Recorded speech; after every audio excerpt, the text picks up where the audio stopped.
Hello అందరికీ welcome back to our channel. Bigg Boss అప్డేట్స్లోకి వస్తే ముందుగా వీళ్ళు వైల్డ్ కార్డ్ ఎంట్రీస్ని ఆపడానికి కొన్ని టాస్క్లు అయితే కండక్ట్ చేశారు బిగ్ బాస్. 5 టాస్క్లో 3 టాస్క్లు అయితే కంప్లీట్ అయిపోయినాయి. 4th టాస్క్ వచ్చేసి రంగురంగుల పజిల్. ఇది సర్వైవల్ ఆఫ్ ది ఫిటెస్ట్ టాస్క్లో 4th ఛాలెంజ్ అనమాట. ఈ ఛాలెంజ్లో భాగంగా ప్రతి క్లాన్ నుంచి కూడా 2 సభ్యులు పజిల్ బ్లాక్ను ఉపయోగించి క్యూబ్ షేప్ నిర్మించాల్సి ఉంటుంది. ఎవరైతే ముందుగా ఏ సభ్యులు అయితే క్యూబ్ షేప్ నిర్మిస్తారో వాళ్ళు విన్ అయినట్లు. వాళ్ళు ఒక వైల్డ్ కార్డ్ ఎంట్రీని ఆపి ప్రైజ్ మనీకి ఒక 1 lakh యాడ్ చేయగలుగుతారు. వీళ్ళు ఒక 5 minutesలో కంప్లీట్ చేయాల్సి ఉంటుంది అనమాట. ఈ టాస్క్ని ఇద్దరు కూడా 5 minutesలో కంప్లీట్ చేయనందున ఇద్దరు ఓడిపోతారు. అంటే ఒక వైల్డ్ కార్డ్ ఎంట్రీ అయితే వస్తారనమాట. ఒక వైల్డ్ కార్డ్ ఎంట్రీ అయితే ఉంటుంది. సో 5th ఛాలెంజ్ వీళ్ళకి మ్యూజిక్ అలారం అనమాట.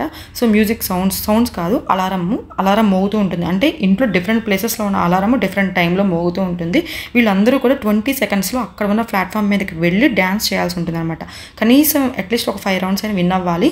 రౌండ్స్ పెరిగే కొద్దీ ప్లాట్ఫామ్స్ మీద చేరుకునే టైం కూడా తగ్గుతూ ఉంటుంది. ముందుగా ఎవరైతే ఈ ఛాలెంజ్ను పూర్తి చేస్తారో ఆ క్లాన్ సభ్యులు విన్ అయినట్లు. అంటే ఏ క్లాన్ సభ్యులు అయితే తక్కువగా ఉంటారో చివరికి వాళ్ళు విజేతలుగా అయినట్టు అనమాట. ఈ క్లాన్లో ఈ ఛాలెంజ్లో శక్తి క్లాన్ అయితే విన్ అవుతారు. వీళ్ళు ప్రైజ్ మనీని యాడ్ చేయగలుగుతారు అనమాట. వీళ్ళు ఇప్పటి వరకు 5 జరిగింది టాస్క్లో. ఆ 5 టాస్కుల్లో ఫస్ట్ కాంతారా విన్ అయ్యారు. అంటే ఇప్పటి వరకు వైల్డ్ కార్డు ఎంట్రీస్కి సంబంధించి 5 టాస్క్లు అయితే జరిగినాయి. ఫస్ట్ టాస్క్లో బాల్ పట్టు టవర్లో పెట్టు ఒక్క దాంట్లోనే ఈ సీత వాళ్ళ క్లాన్ అయితే విన్ అయ్యారు. ఆ తర్వాత బిర్యానీ తాళీ దాంట్లో ఇద్దరు ఓడిపోతారనమాట.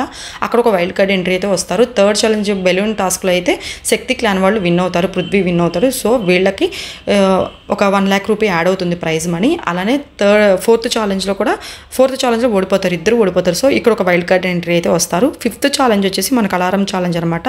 సో అంటే ఆ ఛాలెంజ్ నిఖిల్ వాళ్ళు విన్ అవుతారు. ఓవరాల్గా 5 ఛాలెంజెస్లో 2 అయితే ఇద్దరు ఓడిపోతారు. 3 ఉంటే ఆ 3లో ఒకటి కాంతారా విన్ అయ్యారు, 2 నిఖిల్ వాళ్ళు విన్ అయ్యారన్నమాట. అంటే ఓవరాల్గా నిఖిల్ టీం వాళ్ళు అయితే విన్ అయ్యారు. ఈ 5 టాస్క్లో ఇంతటితో వైల్డ్ కార్డ్ ఎంట్రీస్ని ఆపేదే అయిపోయింది. అంటే ఇప్పటి వరకు వీళ్ళు 2 వైల్డ్ కార్డ్ ఎంట్రీస్ మాత్రమే వీళ్ళు ఆపగలిగారన్నమాట. 10 మంది వస్తారు. అది 10 మంది వస్తారా ఎంతమంది వస్తారో అయితే తెలియదు. కానీ ఓవరాల్గా 12 members 2 వైల్డ్ కార్డ్ ఎంట్రీస్ అయితే వీళ్ళు ఆపగలిగారు. మిగతా 10 members అయితే వస్తారు ఇంట్లోకి. అంటే ఎవరు వెళ్ళిపోతారు, డబుల్ ఎలిమినేషన్ ఉంటుందా అనేది అయితే చూడాలన్నమాట. ఇప్పటి వరకు జరిగిన టాస్క్లు అన్నిటి మీద బిగ్ బాస్ అనౌన్స్ చేసిన దాంతో టాలీ చేసుకుంటే 2 members వీళ్ళు ఆపగలిగారు. మిగతా 10 members అయితే ఎంట్రీస్ ఎంతమంది వస్తారు ఏంటనేది అయితే వెయిట్ చేయాల్సి ఉంటుంది. ఇప్పటివరకు జరిగిన 5 టాస్కుల్లో కొన్ని మిస్టేక్స్ అయితే ఉన్నాయి కాంతారా టీం వాళ్ళకి. నేను అబ్జర్వ్ చేసింది అయితే ఏంటంటే వీళ్ళు కొంచెం స్పోర్టివ్గా తీసుకున్నారు శక్తి క్లాన్ వాళ్ళు. ఈ గొడవలు జరగడం ఇవన్నీ తర్వాత సంగతి. ఈ కాంతారా క్లాన్ వాళ్ళు అంటే సీత గ్రూప్లో ఎవరైతే ఉన్నారో అంత సీరియస్గా తీసుకోలేదేమో అనిపించింది. విష్ణుప్రియ చాలా డల్ అయిపోయింది.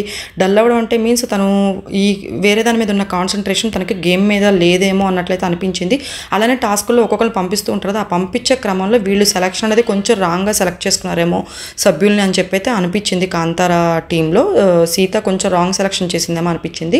ఇక్కడ వీళ్ళు ఫస్ట్ గ్రూప్ ఏదైతే ఉందో శక్తి క్లాన్ వీళ్ళు విన్ అవడం మూలన బిగ్ బాస్ వాళ్ళు కూడా శక్తికే ఇస్తారనమాట. శక్తి క్లాన్కే ఇస్తారు. మీ నుంచి ఒకరిని తీసేసేయండి అన్నప్పుడు మణికంఠని తీసేస్తారనమాట. చాలా బాధ అనిపించింది. లైవ్లో మెయిన్ పాయింట్లు కట్ చేసేసి ఎపిసోడ్ నార్మల్గా ఎడిట్ చేస్తున్నారు. కానీ ఎపిసోడ్ కాకుండా లైవ్లో చూస్తే మాత్రం చాలా బాధ అనిపిస్తుంది. మణికంఠని చూస్తుంటే అతను చాలా ఇంప్రూవ్ అయ్యాడు. వీళ్ళందరూ కూడా చాలా ర్యాగింగ్ లాగా చేస్తున్నట్లయితే కొంచెం బాధ అనిపించింది మనకి లైవ్ చూస్తున్నట్లయితే. సో అక్కడ మణికంఠన్ అయితే టాస్క్లో ఆడకుండా మణికంఠన్ అయితే ఆపారనమాట. అది కూడా శక్తి టీం నుంచే. ఇంకొక అవకాశం కూడా శక్తికే ఇచ్చారు. పక్క క్లాన్ నుంచి ఎవరైతే ఆడలేరో, ఎవరైతే అనర్హులు అని అంటారో వాళ్ళని తీసేయండి అని చెప్పి అది కూడా శక్తి క్లాన్ వాళ్ళకి ఇస్తారనమాట ఛాన్స్ బిగ్ బాస్. ఇక్కడ చాలా పార్షియల్గా చూపిస్తున్నారు అనిపిస్తుంది. లైవ్లో చాలా చాలా దారుణంగా ఉంది. అసలు ఇంతవరకు ఏ బిగ్ బాస్ సీజన్లో కూడా లైవ్లో ఇంత దారుణంగా అయితే లేరు కంటెస్టెంట్స్. అందుకే కావాలి వైల్డ్ కార్డ్ ఎంట్రీస్ని ఇంతమందిని ఇంట్లోకి వచ్చేలాగా అయితే చేశారనమాట. ఇన్ని టాస్క్లు పెట్టి ఇట్లా ఈ విధంగా కన్వర్ట్ చేసేసారు బిగ్ బాస్ వాళ్ళు. సో ఇక్కడ వీళ్ళు నబీల్ని తీసేస్తారు. నబీల్ అసలు దేంట్లో అనర్హుడో ఏంటో అయితే అస్సలు అర్థం అవ్వలేదు. అనర్హుడు అయిన పర్సన్ తీసేయమంటారు కానీ నబీల్ని తీసేస్తారు. నబీల్ అసలు స్ట్రాంగ్ కంటెస్టెంట్, అది వాళ్ళకు కూడా తెలుసు. అతను ఉంటే వీళ్ళు ఆడలేరేమో, ఓడిపోతారేమో అన్న భయంతోనే నిఖిల్, పృథ్వీ, సోనియా చెప్తేనే వీళ్ళు ఈ డెసిషన్కి అయితే వచ్చారు అని నాకు అనిపించింది లైవ్లో. కానీ ఎపిసోడ్స్లో అయితే తను మాట్లాడిన మాటలు అన్నీ కట్ చేసి పడేశారనమాట.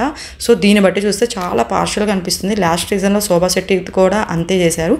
బట్ కానీ శోభా శెట్టి చాలా బెటర్ అనమాట సోనియా కన్నా కూడా. చాలా అంటే చాలా బెటర్ సోనియా కన్నా. ఇలా మణికంఠని నాబిల్ ఇద్దరు కూడా ఏ టాస్కుల్లో పార్టిసిపేట్ చేయడానికి లేదనమాట. వీళ్ళ ఇద్దరిని అయితే శక్తి క్లాన్కే ఇచ్చారు అవకాశం తీసేయడానికి. ఇంక ఇప్పుడైతే రేషన్కి సంబంధించి కొన్ని టాస్క్లు అయితే బిగ్ బాస్ కండక్ట్ చేశారు. ఫస్ట్ టాస్క్ వచ్చేసి నార్మల్గా యానిమల్ సౌండ్స్ ఉంటాయి కదా, వీళ్ళు గెస్ట్ చేసి రాయాలన్నమాట. ఇందులో నిఖిల్ వాళ్ళే విన్ అవుతారు. ఆ తర్వాత వీళ్ళు ఎవరైతే ఇంట్లో క్లాన్ సభ్యులు ఉంటారో అందరూ కూడా ఒకళ్ళ క్యారెక్టర్ని ఒకరిని ఇమిటేట్ చేయాలన్నమాట. ఎవరైతే మెప్పిస్తారో వాళ్ళు విన్ అయినట్లు. వీళ్ళు నిఖిల్ వాళ్ళు రేషన్లో వీళ్ళు టాస్క్లు విన్ అయ్యారు కాబట్టి రేషన్కి ముందు నిఖిల్ వెళ్తాడనమాట లగ్జరీ బడ్జెట్ కోసం. వీళ్ళకి నాన్ వెజ్ ఇవన్నీ వస్తాయి. ఈ నెక్స్ట్ ఎవరైతే సీత క్లాన్ ఉన్నో వాళ్ళకి వెజ్ అనమాట. అంటే తక్కువ టైం ఉంటుంది. ఆ తక్కువ టైంలో వెళ్ళి వీళ్ళు ఎంతైతే పిక్ చేసుకుంటారో ఎన్నైతే పిక్ చేసుకుంటారో అవి వీళ్ళ రేషన్ బడ్జెట్లోకి వస్తాయి అనమాట. ఈ వీక్ మొత్తం వీటితో వీళ్ళు సర్వే అవ్వాలి. సో అదనమాట. వైల్డ్ కార్డ్ ఎంట్రీస్ ఎంతమంది వస్తారు ఏంటి అనేది అయితే చూడాలి. వీళ్ళందరూ వస్తే కనుక వీళ్ళు బిగ్ బాస్ ఏదైతే చెప్పాడో వాళ్ళందరూ కనుక వస్తే కనుక ఖచ్చితంగా ఇప్పుడు ఎవరైతే ఉన్నారో ఈ 10 మెంబర్స్లో నుంచి డబుల్ ఎలిమినేషన్ అయితే ఉంటుంది. ముందైతే ఎవరు వెళ్ళాలనుకుంటున్నారు ఏమిటి అనేది అయితే కామెంట్ సెక్షన్లో కామెంట్ చేయండి తప్పకుండా. బట్ కానీ బిగ్ బాస్ అయితే ఓవరాల్గా పార్షల్లో అయితే చూపిస్తున్నారేమో అయితే నాకైతే అనిపించింది. ఓవరాల్గా వీక్ మొత్తం చూస్తే లైవ్లో చూసిన మెయిన్ ఎపిసోడ్స్లో చూసినా కూడా బోర్డ్ ఎంత వస్తుంది అనమాట కంటెంట్. అసలు లైవ్లో నుంచి కొన్ని పాయింట్స్ తీసేస్తున్నారు అసలు మెయిన్ ఎపిసోడ్స్లోకి. అవన్నీ వేస్తే బిగ్ బాస్లో కంటెంట్ మంచిగా వస్తుంది. బట్ కానీ మెయిన్ అన్నీ తీసేస్తున్నారు. అంటే ఓవరాల్గా పార్షల్గా ఉన్నట్టు అనిపిస్తుంది బిగ్ బాస్. యష్మి విషయంలో ఖచ్చితంగా వీడియోస్ చూపించాలి. మనకంట అని అట్లా తిడతాం కానీ అలాంటి వాటిలో సోనియాని, నిఖిల్ని, అలానే విష్ణుని కూడా, పృథ్వీని, వీళ్ళని మాత్రం ఖచ్చితంగా అడగాల్సిన పాయింట్స్ చాలానే ఉన్నాయి. అప్పటి వరకు మన ఛానల్ని అస్సలు మిస్ అవ్వద్దు. నేను మరిన్ని మోర్ అప్డేట్స్తో నేను నెక్స్ట్ వీడియోలో క్లారిటీగా ఇస్తాను. అంటే ఓటింగ్ అనాలిసిస్ ఎలా ఉంది ఏంటనేది నేను నెక్స్ట్ వీడియోలో అయితే అప్లోడ్ చేస్తాను. ఇప్పటి వరకు కనుక సబ్స్క్రైబ్ చేసుకుని వాళ్ళు ఎవరైనా ఉన్నట్లయితే కనుక ప్లీజ్ సబ్స్క్రైబ్ చేసుకోండి, లైక్ చేయండి, షేర్ చేయండి. మీకు నచ్చితే షేర్ చేయండి. అలానే పక్కనే బెల్ ఐకాన్ క్లిక్ చేసినట్లయితే మరిన్ని మోర్ అప్డేట్స్ వస్తాయి అనమాట. అన్ని